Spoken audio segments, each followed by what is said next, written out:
नमस्कार दोस्तों। अपने नेक्स्ट क्लास में पढ़ा था सेल साइकिल, जिसमें दो फेज होती हैं। एक फेज होती है इंटरफेज और दूसरी होती है एम फेज। इंटरफेज में जो होती है सेल डिवीजन के लिए एक्चुअल में तैयारियां होती हैं, जैसे डीएनए की कॉपी बनती है, राइबोसोम्स, लिपिड्स, फैट, ये सब क्या होते हैं, सिंथेसिस होते हैं इस फेज में। ठीक है। और जबकि एक्चुअल में जो सेल डिवीजन होता है एम फेज में होता है। अब बात करें एम फेज की, तो एम फेज के अंदर दो मैकेनिज्म मेन रूप से पाई जाती हैं। ठीक है, कौन कौन सी? एक तो कैरियोकाइनेसिस और एक साइटोकाइनेसिस। कह सकते हैं सेल डिवीजन दो सेल्स के दो भागों का होता है। एक तो न्यूक्लियस का होता है जिसको अपन कैरियोकाइनेसिस कहते हैं, और दूसरा साइटोप्लाज्म का होता है जिसको हम साइटोकाइनेसिस कहते हैं। देखो, साइटोप्लाज्म से साइटोकाइनेसिस रह जाएगा याद, और केंद्र कहते हैं न्यूक्लियस को हिंदी में, तो कैरियोकाइनेसिस। यहाँ से आप टर्म को याद रख सकते हो। अब बात करें नेक्स्ट कि एम फेज के अंदर भी दो प्रकार से सेल डिवीजन होता है। एक होता है माइटोसिस और दूसरा होता है मियोसिस। ठीक है।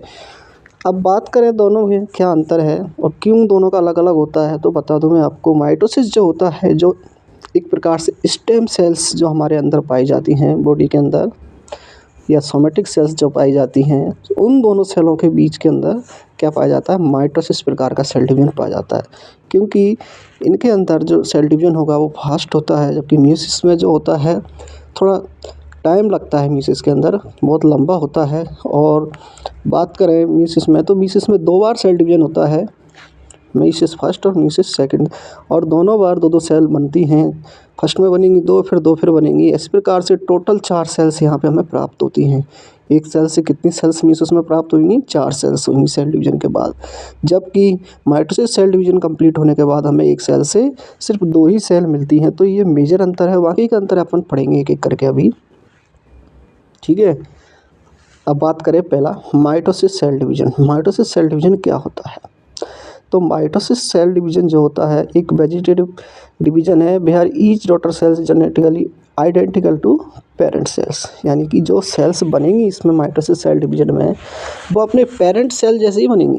जो नई सेल्स बनेंगी, जो सेल्स का निर्माण किया था, जिससे इनका निर्माण हुआ था, उसी सेल्स के समान उसके लक्षण होंगे। ठीक है। वो जेनेटिकली एक तरीके से आइडेंटिकल ट्विंस जैसी दिखाई देंगी, मतलब सब कुछ सेम होगा, इसमें कोई भी अंतर नहीं पाया जाएगा। नेक्स्ट बात करते हैं कि इसकी सबसे पहले माइटोसिस सेल डिवीजन की खोज जो की थी वाल्टर फ्लेमिंग ने की थी। किसने की थी? वाल्टर फ्लेमिंग ने की थी। ठीक है। अब माइटोसिस सेल डिवीजन जो होता है वो buildup to cell wide to DNA and cytoplasm divided. ठीक है। तो इसके अंदर साइटोप्लाज्म भी डिवाइड होगा और न्यूक्लियस भी होगा। न्यूक्लियस के अंदर क्या पाया जाता है? डीएनए। तो डीएनए क्या बन जाएंगे? डबल हो जाएंगे। ठीक है। डीएनए भी 2 बन जाएंगे। अब बात करते हैं इसके अंदर भी 4 फेज होती हैं। चाहे माइटोसिस हो या मियोसिस हो, इनके अंदर सब फेज होती हैं 4-4। ठीक है। और चारों फेज जो होती है एक क्रम में होती हैं, वो आपको अलग नहीं मिलेंगी, आपको क्रम कोई चेंज नहीं होगा। अब बात करें कौन कौन सी होती है, पहली प्रोफेज, दूसरी मेटाफेज, तीसरी एनाफेज। अब इनको हम याद रखने के लिए एक ट्रिक बता देते हैं आपको, तो याद रह जाएगी, शायद थोड़ा आपको आसानी होगी।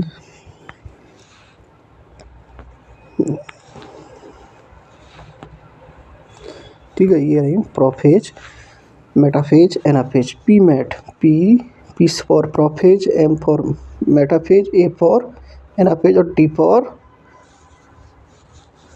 टीलोफेज। तो ये इनको अपन पी मैट से अपन याद रख सकते हैं। ठीक है। ऐसे ही है, कुछ ज़्यादा वो सोचना नहीं है, क्योंकि ये चारों फेज हमेशा एक क्रम में ही होंगी और माइटोसिस के अंदर भी पाई जाएंगी और मियोसिस के अंदर भी पाई जाएंगी। तो ये याद रखना है आपको। नेक्स्ट,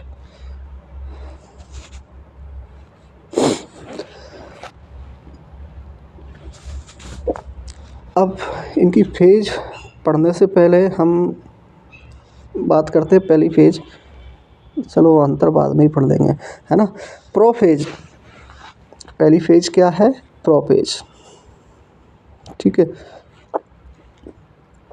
अब प्रोफेज की बात करें, इसके अंदर क्या होता है, किस प्रोफेज से पहले चलो अंदर बताया कि एक टर्म आपको बताई थी मैंने कि सेल डिवीजन जब भी होगा तो दो चीज़ों का होगा, एक न्यूक्लियस का होगा और एक किसका होगा, साइटोप्लाज्म का। एक कैरियोकाइनेसिस होगा और एक साइटोकाइनेसिस होगा। अब जो ज़्यादा लंबी प्रोसेस होती है वो न्यूक्लियस के सेल डिवीजन में होती है, क्योंकि वहाँ पे बहुत सारी जेनेटिकल इन्फॉर्मेशन होती है, ठीक है, वो स्पेशल कंपोनेंट होते हैं और एक चीज़ होती है उसके अंदर, न्यूक्लियस। जबकि साइटोप्लाज्म जो होता है, साइटोप्लाज्म में क्या होता है, बहुत सारी चीज़ें होती हैं। साइटोप्लाज्म के अंदर जो कंपोनेंट पाए जाते हैं वो एक एक में नहीं पाए जाते कि कोई चीज़ एक क्वांट में पाई जाए, एक नंबर में पाई जाए। सारी चीज़ें डबल, ट्रिपल, 3, 4, 5, 10, 12 बहुत संख्या में होती है। जैसे माइटोकॉन्ड्रिया बहुत सारे होते हैं, गोल्जी बॉडी भी 2-3 होती हैं, और बात करें एंडोप्लाज्मिक रेटिकुलम, ये भी खूब सारे होते हैं। तो उनको डिवाइड होने में ज़्यादा टाइम लगता नहीं है, इसलिए बहुत छोटी सी फेज होती है साइटोकाइनेसिस। जबकि कैरियोकाइनेसिस जो होती है, कैरियोकाइनेसिस वो लंबी फेज होती है, इसके अंदर ही इवेंट देखने को मिलेंगी। साइटोकाइनेसिस के अंदर कुछ नहीं देखने को मिलेगा, सिर्फ क्या होगी, साइटोप्लाज्म के अंदर जो सेल्स है, जैसे ये दिख रही है आपको माइटोसिस के अंदर ऊपर ही वाली, ये देखो यहाँ पे एक ऐसा ही वो बनेगा, क्या बोलते हैं उसको, फर्रा। इस तरीके से एक फर्रो बनेगा, वो फर्रो के कारण ये देखो ये फर्रो बन रहा है, ऐसे एक फर्रो बनेगा, फर्रो।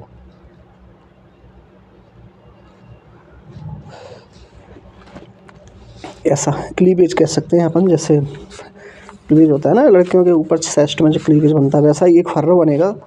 वो फर्रो क्या करेगा, इस सेल्स के अंदर बढ़ता जाएगा, डीप होता जाएगा, डीप होता जाएगा, तो यहाँ से ये सेल्स अलग हो जाएंगी, यहाँ से ये सेल्स अलग हो जाएंगी, और अलग होने के दोनों तरफ आधे आधे साइटोप्लाज्म के जो कंपोनेंट इसमें आ जाएंगे, आधे कंपोनेंट इसमें आ जाएंगे, ठीक है। तो इसमें ज़्यादा दिक्कत आती नहीं है, साइटोकाइनेसिस में आसानी से हो जाता है, छोटी सी स्टेप होती है बस। जो सारी प्रोसेस होती है सेल डिवीजन की वो होती है कैरियोकाइनेसिस की। तो ये चीज़ आपको थोड़ा सा दिमाग में याद रखना है। अब बात करते हैं अपन पहली फेज जो अपन ने पढ़ा था, माइटोसिस सेल डिवीजन। इसके अंदर 4 इवेंट्स पाई जाती हैं, वो फेज में होती हैं, प्रोफेज, ठीक है, पीमेट से प्रोफेज, मेटाफेज, एनाफेज और टीलोफेज। अब पहली बात है अपन प्रोफेज। प्रोफेज की बात करें तो इस फेज में जो होता है, क्रोमेटिन रिप्लिकेट हो जाता है एंड फॉर्म 2 सिस्टर क्रोमेटिड्स। क्या करता है, जो बात करें इधर दिखाते हैं आपको, ये रहा अपना क्रोमोसोम्स, ये दिख रहा है एक्स एक्स जैसी स्ट्रक्चर दिख रही होगी आपको यहाँ पे। ये क्या करते हैं, एक्स जैसी स्ट्रक्चर रेप्लिकेट का मतलब होता है, मैं आपको इधर बताता हूँ डायग्राम में। एक रेप्लिकेट जैसे क्या है, ये एक्स, ये है क्रोमोसोम, इसके अंदर बीच में क्या है, सेंट्रोमियर्स है, ये सेंट्रोमियर्स है। ये इनकी अलग को अपन क्या बोलते हैं, क्रोमेटिड बोलते हैं। क्या बोलते हैं, क्रोमेटिड बोलते हैं। ये क्रोमेटिड क्या होते हैं, एक ये रहा क्रोमेटिड, एक ये रहा क्रोमेटिड, ठीक है, एक लॉन्ग आर्म, एक शॉर्ट आर्म। ये रिप्लिकेट हो जाते हैं, रिप्लिकेट का मतलब होता है अलग अलग हो जाते हैं, जैसे ये एक इधर और एक इधर, ऐसे अलग अलग हो जाते हैं। रिप्लिकेट का मतलब यही है, ये क्या हो गए, अलग अलग हो गए, ठीक है। वैसे क्रोमोसोम की बात करें तो ऐसी स्ट्रक्चर होती है,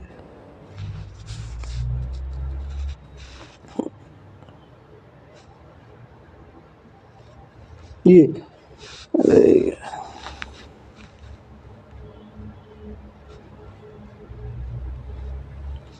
ऐसी स्ट्रक्चर होती है क्रोमोसोम्स की, बीच में ये सेंट्रोमियर्स पाया जाता है। अब रेप्लिकेट में क्या होगा, एक एक पंख रह जाएंगे इसके, एक इधर रह गया, एक इधर रह गया, ठीक है। इसमें भी एक बन गया और इसमें भी एक बन गया, ये अलग अलग हो गए, ठीक है। तो क्या होता है कि ये रेप्लिकेट ऐसे करके कॉपी बना लेता है, ये कॉपी बन गई। ये चीज़ें सारी कहाँ पे हो जाती हैं, अपने इंटरफेज में ही कंप्लीट हो जाती हैं। अब बात करें नेक्स्ट, तो ये देखो, ये रहा, ये क्रोमेटिड है, क्रोमोसोम्स रहा, और क्या कर लेगा इसने, कॉपी बना ली। देखो 2 बन गई ना, पहले ये रेड की एक एक थी, अब रेड 2 हो गई, ये 2 रेड हो गई और 2 ही ब्लू कलर की हो गई, मतलब क्रोमोसोम ने अपनी कॉपी बना ली है यहाँ पे, ठीक है। और संख्या क्या कर लेता है यहाँ पे क्रोमोसोम अपनी, बुट बात करें इंटरफेज में ही डबल कर लेता है। दूसरा है कि sister chromatids are attract to middle of the centromeres. ठीक है, सिस्टर जो क्रोमेटिड्स होती हैं वो क्या करती हैं, अट्रैक्ट करती है मिडल में, सेंट्रोमियर्स के मिडल में अट्रैक्ट करती हैं, वहाँ पे चिपक जाती हैं। ठीक है, next the centrosomes are divide into two part and centrioles keep away then reach near end और पोल ऑफ द सेल। अपन बात करें ध्रुव कह सकते हैं, पोल कह सकते हैं, उसकी तरफ चला जाता है। नेक्स्ट इसके अंदर जो मिलेंगी 3 चेंजेस इसके अंदर मिलेंगे आपको देखने को, मैं एक बता देता हूँ। सबसे पहला जो चेंजेज रहेगा वो मैंने बता दिया, किस में रहेगा, क्रोमोसोम में। क्रोमोसोम डबल हो जाएगा, अभी बता दिया था आपको। अब दूसरा चेंज ये रहे, ये सेंट्रोसोम्स कहलाते हैं। क्या कहलाते हैं, सेंट्रोसोम्स। जो हिस्सा है आपको मैं बता दूं वो सेंट्रोसोम्स कहलाते हैं। एक बार फिर बता देता हूँ, मैंने पहले ही बताया था आपको कि जो पूरा हिस्सा है वो क्या कहलाएगा, सेंट्रोसोम्स कहलाएगा।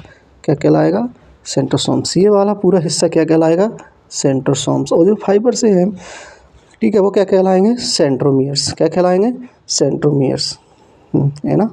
अब सेंट्रोमियर्स जो रहेगा, सॉरी सेंट्रोमियर्स यहाँ पे, ये सेंट्रियोल्स कहलाते हैं। क्या कहलाते हैं, सेंट्रियोल्स। ये लिखा हुआ सेंट्रियोल्स। क्या कहलाएंगे, सेंट्रियोल्स। ठीक है, अब इसके अंदर भी बंडल होते हैं, मैंने आपको बताया लंबे लंबे ऐसे,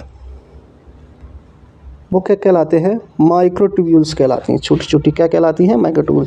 और जब सारे ये बंडल इकट्ठा हो जाता है तो वो क्या कहलाता है, सेंट्रियोल्स कहलाता है। और पूरे इस हिस्सा को सेंट्रियोल्स, ठीक है, और ये माइक्रोट्यूब्यूल्स हैं, लंबे लंबे धागे धागे जैसे दिख रहे हैं आपको, वो क्या है, ये धागे दिख रहे हैं ना, ये माइक्रोट्यूब्यूल्स हैं।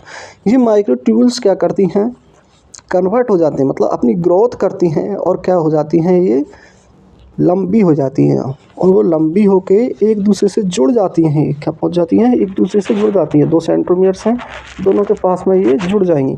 और इसको अपन बोलते हैं, जब ये लंबे लंबे धागे बन जाते हैं तो उनको लागू वो क्या बोलते हैं, स्पाइंडल फाइबर। देखा होगा जड़ें बन जाती है ना पेड़ की, देखा होगा आपने कि पेड़ में जड़ें फैलती जाती हैं, बड़ी होती जाती हैं, बड़ी होती जाती है। उसी प्रकार यहाँ पे भी इनकी ये जड़ें की तरह फैलती जाती हैं और क्या होती हैं, लंबी हो जाती हैं। उनको अपन क्या बोलेंगे, स्पाइंडल फाइबर। क्लियर है। तो 3 इवेंट इसके अंदर देखने को मिलेंगे। पहला, क्रोमोसोम्स जो होता है वो कॉपी होके डबल हो जाएगा, ये दिख रहा है जैसे, ठीक है, सिस्टर क्रोमेटिड्स बन जाएंगी, ये 2 सिस्टर क्रोमेटिड्स हो जाएंगी।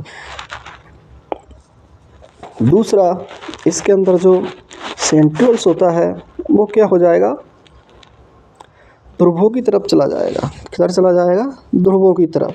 ध्रुव या पोल बोलते हैं साइड में। जैसे ये सेल्स है तो ये कहीं पे भी रहते हैं, लेकिन ये क्या पहुंच जाएंगे, अपोजिट साइड में पहुंच जाएंगे। एक ऐसे ऊपर पहुंच जाएगा और एक नीचे पहुंच जाएगा।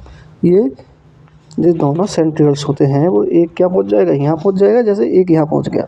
ये डायग्राम में यहाँ दिखाया गया है, कोई दिक्कत नहीं, मतलब दोनों रहेंगे अपोजिट की तरफ जाएंगे। अभी और आएंगे इधर, ठीक है, बढ़ते जाएंगे स्पाइंडल फाइबर, इसको धकेलते जाएंगे इधर की तरफ। तो क्या होगा, दोनों अपोजिट डायरेक्शन में या दोनों अपोजिट एंड की तरफ या पोल की तरफ या ध्रुव की तरफ पहुंच जाएंगे। पोल कह सकते हैं उनको, ध्रुव कह सकते हैं। दोनों अलग अलग ध्रुवों की तरफ पहुंच जाएंगे सेंट्रियोल्स। ठीक है, क्योंकि स्पाइंडल फाइबर इनको बढ़ाते जाएंगे तो ये आगे की तरफ खिसकते जाएंगे, इधर की तरफ आते जाएंगे। क्लियर है। नेक्स्ट बात करते हैं अपन। तो 3 चेंजेस इसके अंदर हो चुके हैं। पहला, क्रोमोसोम की कॉपी हुई। दूसरा, सेंट्रियोल्स जो होते हैं वो क्या करते हैं, ध्रुवों की तरफ पहुंच जाते हैं। और तीसरा, किस वजह से पहुंचते हैं, स्पाइंडल फाइबर की जो लेंथ है वो बढ़ती जाती है। तो स्पाइंडल फाइबर क्या बन जाते हैं, किससे बनते हैं, माइक्रोट्यूब्यूल्स जो होती हैं ये छोटी छोटी, उन माइक्रोट्यूब्यूल से स्पाइंडल फाइबर का निर्माण होता है। क्लियर है, जिससे वो ध्रुवों की तरफ पहुँच जाएगा। 3 इवेंट्स प्रोफेज के अंदर देखने को मिलती है। नेक्स्ट बात करते हैं अपन मेटाफेज। मेटाफेज में क्या होता है, इस स्टेज के अंदर क्रोमोसोम्स सेटल हो जाते हैं सेंटर में। ये देखो बिल्कुल सेंटर में एक लाइन में है क्रोमोसोम्स, वो सेंटर में आ जाएंगे। क्रोमोसोम्स क्या होंगे, एक लाइन में कन्वर्ट हो जाएंगे। और यहाँ पे देखो पूरी तरह जो होते हैं सेंट्रियोल्स जो होते हैं ध्रुवों की तरफ हो गए, एक ऊपर हो गया और एक नीचे हो गया, दोनों अटैच हो गए। और स्पाइंडल फाइबर बहुत बड़े हो गए हैं। ठीक है, तो माइक्रोट्यूब्यूल्स थी वो बड़े बड़े के स्पाइंडल फाइबर, और क्या करती हैं, सेंट्रोमियर्स के बीच में चिपक जाती हैं। सेंट्रोमियर्स के अंदर एक छेद सा होता है, उसके बीच में से निकलती हैं।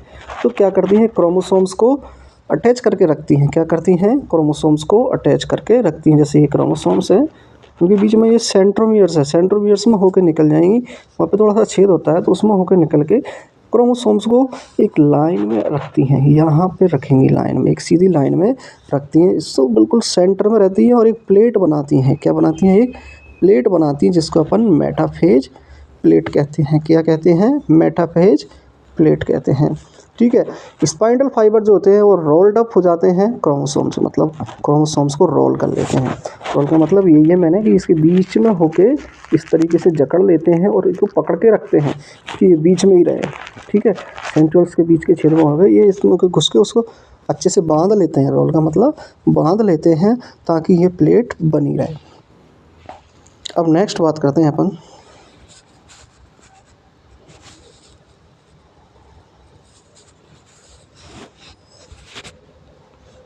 तीसरी फेज है एनाफेज। एनाफेज में क्या होता है? Chromatid are reach on the cell end, मतलब सेल के जो पोल होता है या सेल का एंड जो होता है वो क्या होता है? क्रोमेटिड वहाँ पे पहुँच जाते हैं।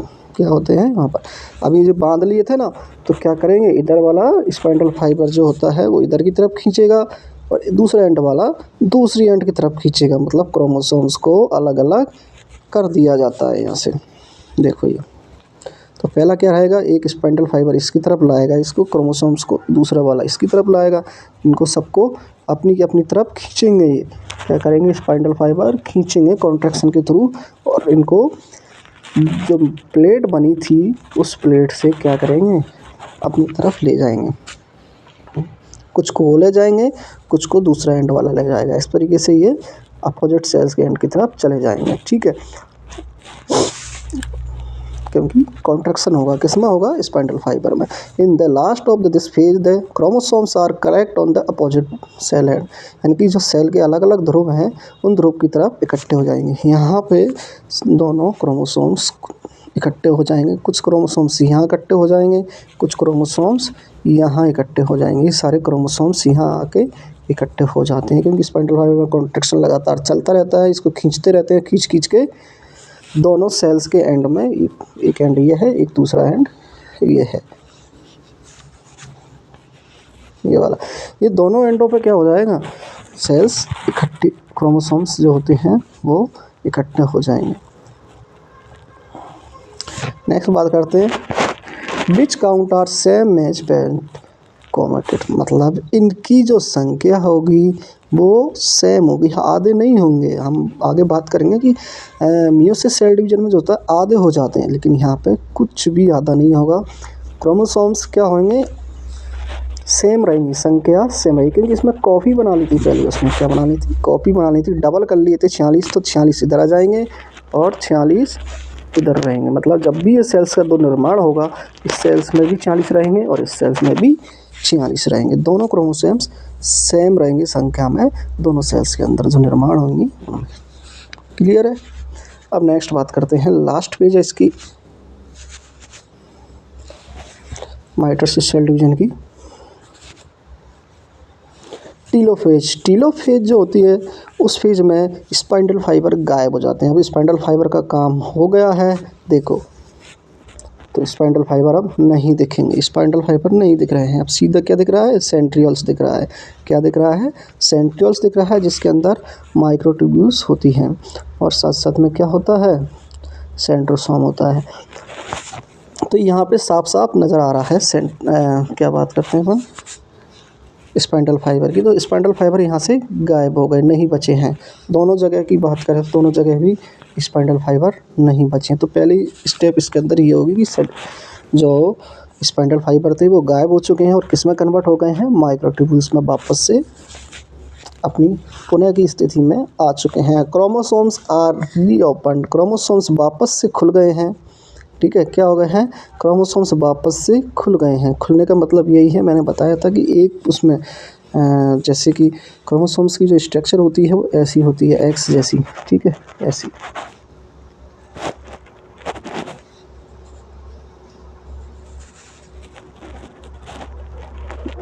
एक्स जैसी होती है। तो अब ये क्या हो गया? अलग अलग हो गए हैं, ऐसे खुल गए हैं वापस से। क्रोमोसोम्स क्या हो गए हैं? खुल गए हैं। क्यों खुल गए हैं? क्योंकि ये वापस सेल डिवीजन में पार्टिसिपेट लेने के लिए तैयार हो गए दोबारा से। और नेक्स्ट लिखो, न्यूक्लियस मेम्ब्रेन जो है वो रीफॉर्म्ड हो गई है। न्यूक्लियस मेम्ब्रेन क्या हो गई है? रीफॉर्म्ड हो गई है, वापस से न्यूक्लियस मेम्ब्रेन बन चुकी है। अपन ने बताया था कि जब इंटरफेज थी तो इंटरफेज में क्या हो जाती थी? सेल डिवीजन के लिए न्यूक्लियस मेम्ब्रेन गायब हो जाती थी। वो न्यूक्लियस मेम्ब्रेन अब आ गई है वापस से न्यूक्लियस के चारों तरफ। ठीक है। Cell body is narrow in middle, और सेल बॉडी जो होती है सेल्स की, जो बीच में से क्या हो गई है? सक्रिय हो गई है। देखो ये इसे सक्रिय हो गई है, सेल बॉडी बीच में से सक्रिय हो गई है। और इसी सक्रिय वाले भाग को अपन क्या कहते हैं? नैरो। मिडल में क्या हो जाती है? पतली हो जाती है, सिकुड़ जाती है।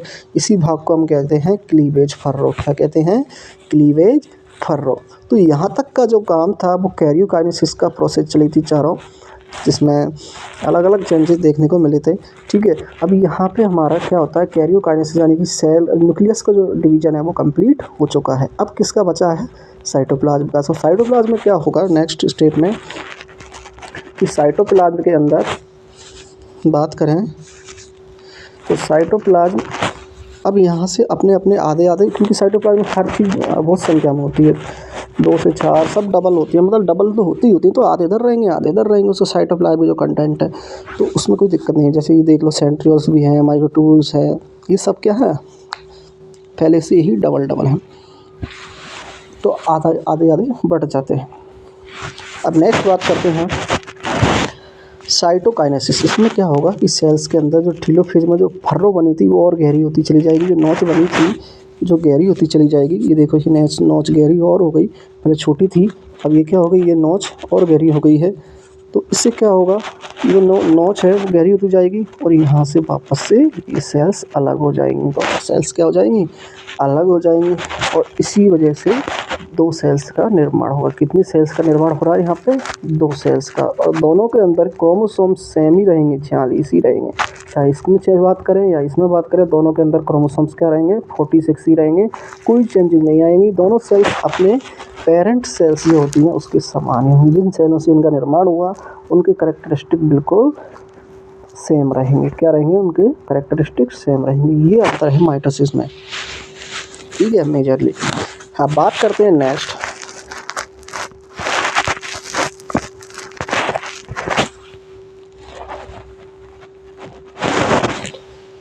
नेक्स्ट है अपना cell division, meiosis cell division. क्या है? Meiosis cell division. Meiosis cell division जो होता है वो थोड़ा लॉन्ग चलता है। क्या होता है? लंबा चलता है, क्योंकि मियोसिस सेल डिवीजन जो होता है वो बात करें अपन तो किसका होता है? जर्म सेल्स का होता है, स्पर्म का और ओवम का। इससे स्पर्म और ओवम बनते हैं। ठीक है। अब इसके अंदर जो है, जब पूरा म्यूसिस कंप्लीट हो जाएगा सेल डिवीजन, तो 4 सेल्स का निर्माण होगा। कितनी सेलों का निर्माण होगा? 4 सेल्स का निर्माण होगा, जो कि अपनी पेरेंट सेल से बिल्कुल भिन्न होंगी, अलग होंगी, अपनी पेरेंट सेल से समांतर नहीं रखेंगी। ठीक है। और इसके अंदर 2 बार सेल डिवीजन होता है। कितनी बार होता है? 2 बार। म्यूसिस फर्स्ट और म्यूसिस सेकंड। यहाँ पे स्पेशली इसलिए होता है क्योंकि यहाँ पे कुछ जेनेटिक मटेरियल जो होता है वो सेल्स चेंज करती है, एक्सचेंज करती हैं एक दूसरे से क्रोमोसोम से। ठीक है। तो यहाँ पे जो बनेगा पूरा टाइम लगता है, और खासकर इसकी फेज में, जो पहली वाली फेज होती है अपन ने बताया प्रोफेज, वो बहुत लंबी होती है म्यूसिस की। तो इसके अंदर ड्यूरेशन भी जो रहेगा सेल डिवीजन से बहुत ज़्यादा रहेगा। बात करूँ तो नॉर्मली सेल्स डिवीजन होने में माइटोसिस में ज़्यादा टाइम लगता नहीं है, 12 घंटे में लगभग हो जाती है। ठीक है। वहीं पे म्यूसिस सेल डिवीजन होने में 2 महीने तक का तो फुर्सों में लग जाता है टाइम, क्योंकि आपने देखा होगा स्पर्म बनने में कितना टाइम लगता है? करीब करीब 2 महीने लग जाते हैं आराम से, मतलब 2 महीने तो पूरे हो ही जाते हैं, 60 दिन से ज़्यादा ही होता है। और दूसरा फीमेल में भी 30 दिन, 28 से 30 दिन का भी एक साइकिल होता है, तो एक बार ओवम बनता है, तो उनके अंदर भी 1 महीने का टाइम लगता है। जबकि क्रोमोसोम्स माइटोसिस में तो 12 घंटे में कंप्लीट हो जाती है, 12-13 घंटे में क्या हो जाती है? कंप्लीट हो जाती है और नई सेल्स बन जाती है। इसमें टाइम भी लंबा लगता है, और वो लगता है किस वजह से? पहली जो फेज है इसके अंदर, ठीक है, उसी फेज से इसके अंदर लगता है। प्रोफेज इसमें बहुत लंबी होती है। अब बात करते हैं नेक्स्ट। तो इसके अंतर की बात करें, अब थोड़ा सा अपने को क्या करना है, डिफरेंट करना है कि मियोसिस और माइटोसिस सेल डिवीजन में कुछ अंतर पाया जाता है, इसलिए ये लंबी प्रोसेस होती है, इसीलिए इसके अंदर 4 सेल्स बनती हैं। तो क्या क्या चीज़ें हैं वो जिसके अंदर थोड़ा अलग होता है, इसका क्या उद्देश्य है, क्या चीज़ें हैं, वो इसका डिफरेंट आपको आना ज़रूरी है, जब भी आपको माइटोसिस और मियोसिस में लिख पाओगे अंतर। नहीं तो आप दोनों को मिक्स कर दो, क्योंकि दोनों की जो सब पेज होती हैं सेम होती हैं। चाहे बात करें एपीमेट से प्रोफेज, मेटाफेज, एनाफेज और टेलोफेज, इसमें भी पाई जाएंगी माइटोसिस में, और मियोसिस में भी पाई जाएंगी। इसके अंदर भी सेलों का निर्माण होगा, उसके अंदर भी होगा, उसमें भी न्यूक्लियस डिवाइड होगा, इसमें भी न्यूक्लियस डिवाइड होगा। तो ये कुछ सिमिलरिटी हैं जो सेम है, इसलिए बच्चे कंफ्यूज हो जाते हैं। तो इसके लिए अपन ने एक अलग से टॉपिक बनाया कि दोनों को अंतर कर देते हैं, ठीक है, ताकि बच्चे के अंदर कोई भी कन्फ्यूजन नहीं हो, आसानी से वो चीज़ों को लिख सकें और उनको सही लिख सकें, ठीक है। तो पहला अपन बात करते हैं माइटोसिस और मियोसिस में सेल डिवीजन में अंतर। पर्पज, किस उद्देश्य से ये सेल डिवीजन होते हैं। तो माइटोसिस जो होता है उसका उद्देश्य होता है नई सेल्स बॉडी का निर्माण करना, जबकि मियोसिस का उद्देश्य होता है स्पर्म या एग बनाना, जो कि सेक्सुअल रिप्रोडक्शन में काम आए। क्या है, सेक्सुअल रिप्रोडक्शन में काम आए। तो स्पर्म और एग का निर्माण करना, ताकि आगे के जो जीव है उसका सेक्सुअल रिप्रोडक्शन सिस्टम सही से काम करे, क्योंकि इंसान के अंदर अगर स्पर्म नहीं बनेंगे या ओवम नहीं बनेंगे तो वो आगे की जनरेशन को नहीं बढ़ाएगा, क्योंकि वहाँ पे नई जीव नहीं बनेगा। इसलिए इसका उद्देश्य नए जीव के लिए होता है कि इंसान एक जीव से दूसरा जीव बनाए। जबकि माइटोसिस सेल डिवीजन का जो उद्देश्य होता है वो होता है अपनी ही बॉडी की नई सेल्स बनाना, ताकि नया ऑर्गन डैमेज हो गया तो वो ऑर्गन रिपेयर हो, ऑर्गन को बड़ा करना हो, वृद्धि करनी हो, ग्रोथ करनी है तो वो हो। तो इसका फोकस सिर्फ एक बॉडी की, इंसान की एक ही बॉडी पर होता है। इसका फोकस होता है नई जीव पे, नई संरचना पे, कि एक नई बॉडी बनाई जाए इंसान की। तो इन दोनों में ये मेजर पर्पज होता है। क्लियर है। नेक्स्ट बात करते हैं जेनेटिक इन्फॉर्मेशन की। तो माइटोसिस सेल डिवीजन के अंदर जो जेनेटिकली सेल्स बनेंगी, दो डॉटर सेल्स बनेंगी, वो क्या होंगी, सेम होंगी। उनके अंदर जेनेटिकली आइडेंटिकल्स पाए जाएंगे। आइडेंटिकल्स का मतलब होता है ट्विंस जैसी, मतलब एकदम बेस, भाषा, शकल, रूप सब कुछ क्या होगा, सेम होगा। इसके अंदर जो सेल बनेगी वो सेम कॉपी बनेगी एक तरीके से, ठीक है, कोई ज़्यादा चेंजेस इसमें देखने को नहीं मिलेगा। जबकि बात करें मियोसिस में, मियोसिस के अंदर देखने को मिलेंगी अलग ही सेल मिलेंगी, वो यूनिक होंगी, जेनेटिकली क्या होंगी, यूनिक होंगी। अपने पेरेंट सेल से जिससे इनका निर्माण हुआ उससे बिल्कुल भिन्न होंगी, बिल्कुल उसके जैसे दिखाई नहीं देंगे। उसके अंदर क्या होंगे, अलग ही प्रकार के लक्षण पाए जाएंगे। अब क्यों पाए जाएंगे, क्योंकि आधी बनती हैं। जेनेटिक्स अपन बात करें क्रोमोसोम्स, उसमें तो 46 ही रहते हैं, लेकिन इसके अंदर जो क्रोमोसोम्स होते हैं वो आधे हो जाते हैं, और आधे होने के बाद ये प्रोसेस आगे भी चलती है।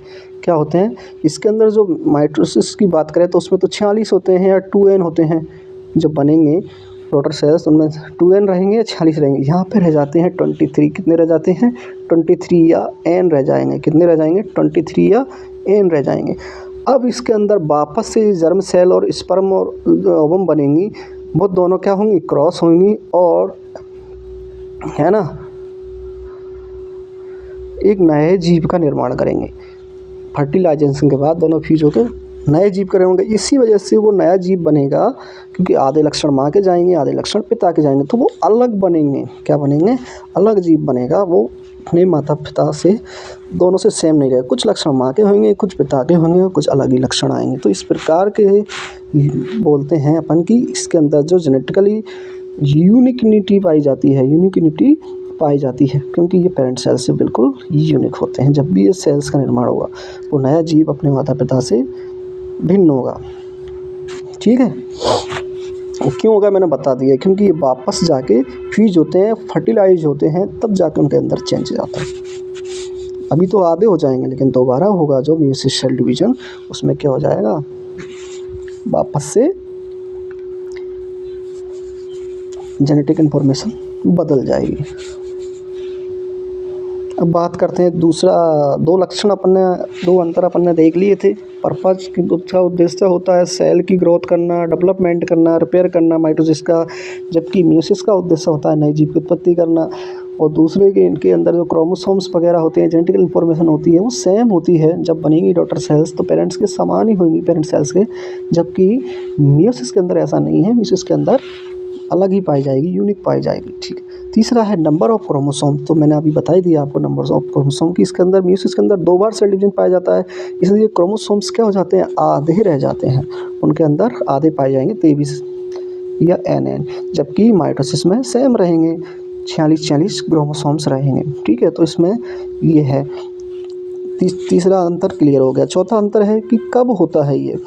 और तो माइटोसिस जो होता है वो चलता रहता है लगभग लाइफ टाइम, जब तक हमारी ज़िंदगी है जब तक चलता रहता है।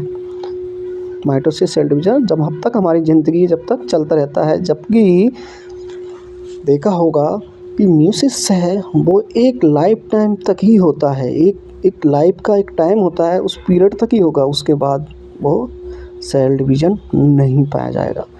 देखा होगा कि औरतों में 46 साल तक ही MC स्टार्ट रहती है। ठीक है। 45 से 46 साल तक की क्या रहती है, MC रहती है। उसके बाद MC आना बंद हो जाता है, तो वहाँ पे उनका ओवम बनना बंद हो जाएगा। ओवम बनना मतलब मियोसिस बंद हो गया।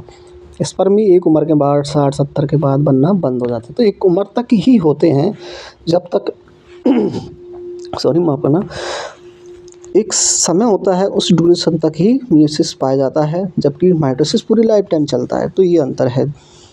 नेक्स्ट 5वां अंतर। अब बात करते हैं नेक्स्ट की प्रोसेस। माइटोसिस सेल डिवीजन की जो प्रोसेस होती है वो 2 सेल्स बनाने की होती है, जबकि मियोसिस सेल्स की जो होती है वो 2 बार डिवाइड होता है। तो इसकी प्रोसेस लंबी होती है। क्या होती है, इसकी प्रोसेस लंबी होती है, और इसमें 4 डॉटर सेल्स बनती हैं, इनके क्रोमोसोम्स आधे होते हैं। तो ये हो गई प्रोसेस की बात। Next stage. अब स्टेज में जो बताई थी अपन ने, प्रोफेज, मेटाफेज, एनाफेज, टीलोफेज, उनमें प्रोफेज जो होती है मियोसिस के अंदर लंबी पाई जाती है। क्या पाई जाती है, लंबी पाई जाती है, क्योंकि प्रोफेज के अंदर भी थोड़ी सी 5 इवेंट्स अलग से पाई जाती हैं। क्या पाई जाती हैं, 5 इवेंट्स अलग से पाई जाती हैं, जिनका नाम भी दे रखा है leptotene, zygotene, pachytene, diplotene and diakinesis. तो ये 5 स्टेज और पाई जाती हैं किसके अंदर, प्रोफेज के अंदर। इसलिए मियोसिस सेल डिवीजन लंबा हो जाता है। क्लियर है। अब बात करते हैं मियोसिस सेल डिवीजन के अंदर एक नोट्स भी है कि 2 gametes fuse during fertilization forming a diploid cell with a complete set of pair chromosome. ठीक है। जब बात करते हैं अपन कि इसके अंदर हैप्लॉइड बनेंगे 23, तो ये वापस पूरे कब होंगे क्रोमोसोम्स, जब एग जो होता है वो स्पर्म से फर्टिलाइज होगा। बाद में मैच्योर होने के बाद एग और स्पर्म फर्टिलाइज होंगे, तब वापस उनके क्रोमोसोम्स सेम हो जाएंगे। तो ये एक नोट्स है छोटा सा। अब बात करें स्टेज इन मियोसिस, तो मियोसिस के अंदर वही स्टेज पाई जाएंगी। मियोसिस 2 प्रकार का होता है, मियोसिस फर्स्ट और मियोसिस सेकंड।